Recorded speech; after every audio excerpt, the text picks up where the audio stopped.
Civil and political rights are a class of rights that protect individuals' freedom from infringement by governments, social organizations, and private individuals. They ensure one's ability to participate in the civil and political life of the society and state without discrimination or oppression. Civil rights include the ensuring of people's physical and mental integrity, life, and safety, protection from discrimination on grounds such as race, gender, national origin, color, age, political affiliation, ethnicity, religion, or disability, and individual rights such as privacy and the freedoms of thought, speech, religion, press, assembly, and movement. Political rights include natural justice in law, such as the rights of the accused, including the right to a fair trial, due process, the right to seek redress or a legal remedy, and rights of participation in civil society and politics such as freedom of association, the right to assemble, the right to petition, the right of self-defense,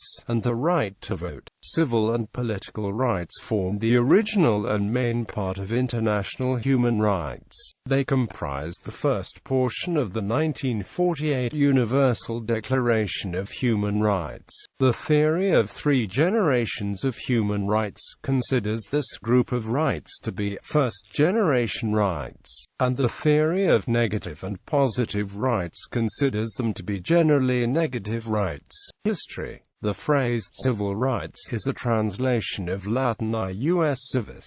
Roman citizens could be either free or servile, but they all had rights in law. After the Edict of Milan in 313, these rights included the freedom of religion. Roman legal doctrine was lost during the Middle Ages, but claims of universal rights could still be made based on religious doctrine. According to the leaders of Kett's rebellion, all bondmen may be made free, for God made all free with his precious bloodshedding. In the 17th century, English common law judge Sir Edward Coke revived the idea of rights based on citizenship by arguing that Englishmen had historically enjoyed such rights. The Parliament of England adopted the English Bill of Rights in 1689.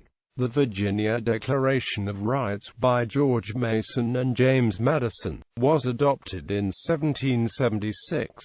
The Virginia Declaration is the direct ancestor and model for the U.S. Bill of Rights. The removal by legislation of a civil right constitutes a civil disability. In early 19th century Britain, the phrase civil rights most commonly referred to the issue of such legal discrimination against Catholics. In the House of Commons, support for civil rights was divided, with many politicians agreeing with the existing civil disabilities of Catholics. The Roman Catholic Relief Act 1829 restored the civil rights. In the 1860s, Americans adapted this usage to newly freed blacks. Congress enacted Civil Rights Acts in 1866, 1871, 1875, 1957, 1960, 1964, 1968, and 1991. Protection of rights. Th.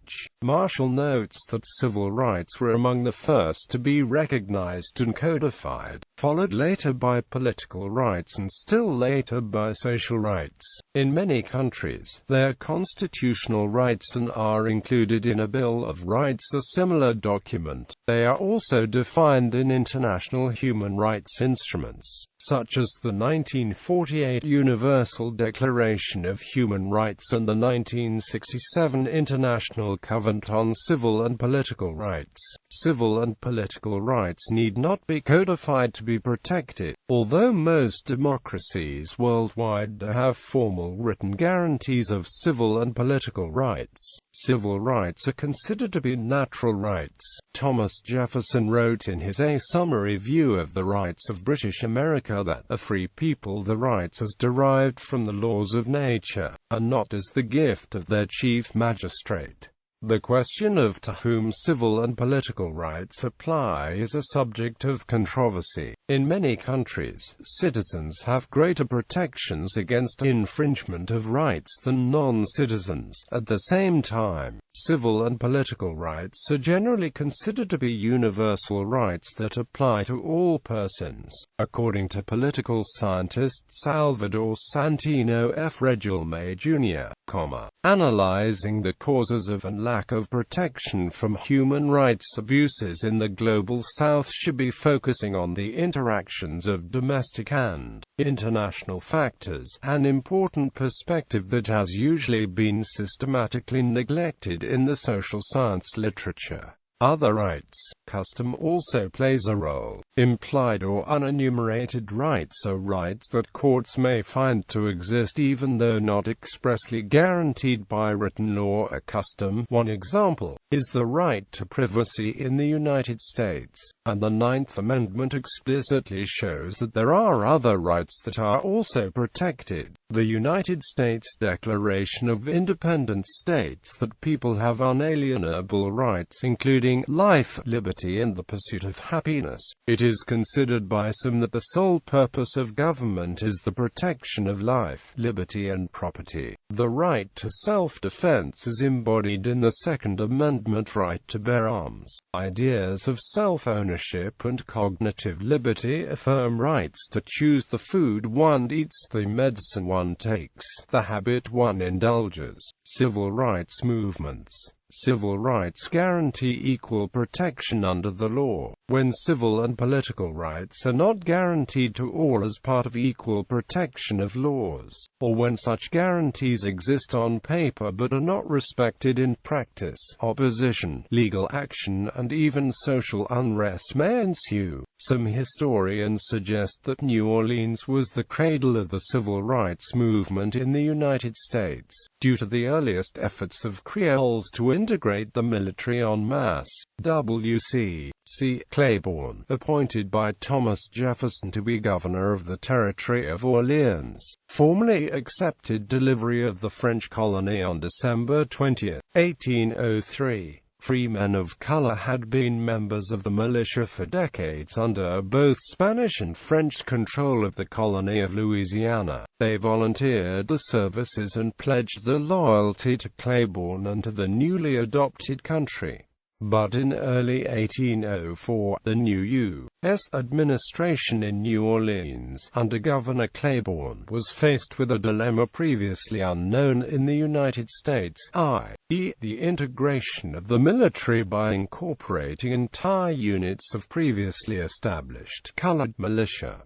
C.E.G. the February 20, 1804 letter to Claiborne from Secretary of War Henry Dearborn that it would be prudent not to increase the corps, but to diminish if it could be done without giving offense. Civil rights movements in the United States gathered steam by 1848 with such documents as the Declaration of Sentiment, consciously modeled after the Declaration of Independence. The Declaration of Rights and Sentiments became the founding document of the American women's movement, and it was adopted at the Seneca Falls Convention, July 19 and 20, 1848. Worldwide, several political movements for equality before the law occurred between approximately 1950 and 1980.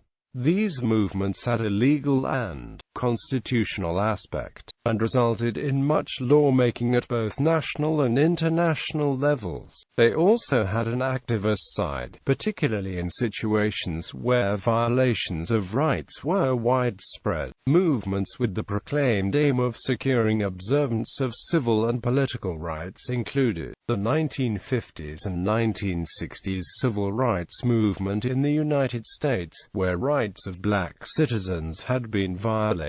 The Northern Ireland Civil Rights Association, formed in 1967 following failures in this province of the United Kingdom to respect the Roman Catholic minorities' rights, and movements in many communist countries, such as the Prague Spring and Charter 77 in Czechoslovakia and the uprisings in Hungary. Most civil rights movements relied on the technique of civil resistance, using non-violent methods to achieve their aims. In some countries, struggles for civil rights were accompanied, or followed, by civil unrest and even armed rebellion, while civil rights movements over the last 60 years have resulted in an extension of civil and political rights. The process was long and tenuous in many countries, and many of these movements did not fully achieve their objectives. Problems and analysis.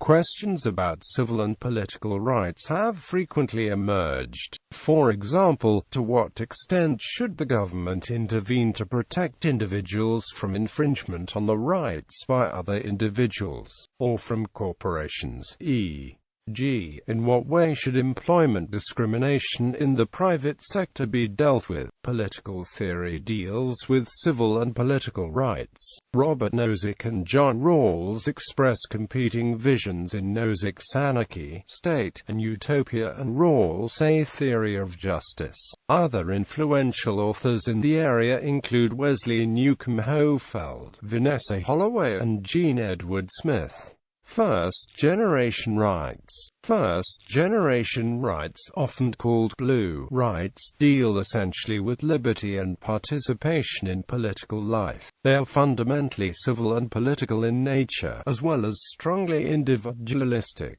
They serve negatively to protect the individual from excesses of the state. First-generation rights include, among other things, freedom of speech, the right to a fair trial, the right to keep and bear arms, freedom of religion and voting rights. They were pioneered in the United States by the Bill of Rights and in France by the Declaration of the Rights of Man and of the Citizen in the 18th century. Although some of these rights and the right to due process date back to the Magna Carta of 1215 and the rights of Englishmen, which were expressed in the English Bill of Rights in 1689, they were enshrined at the global level and given status in international law first by Articles 3 to 21 of the 1948 Universal Declaration of Human Rights and later in the 1966 International Covenant on Civil and Political Rights. In Europe, they were enshrined in the European Convention on Human Rights in 1953.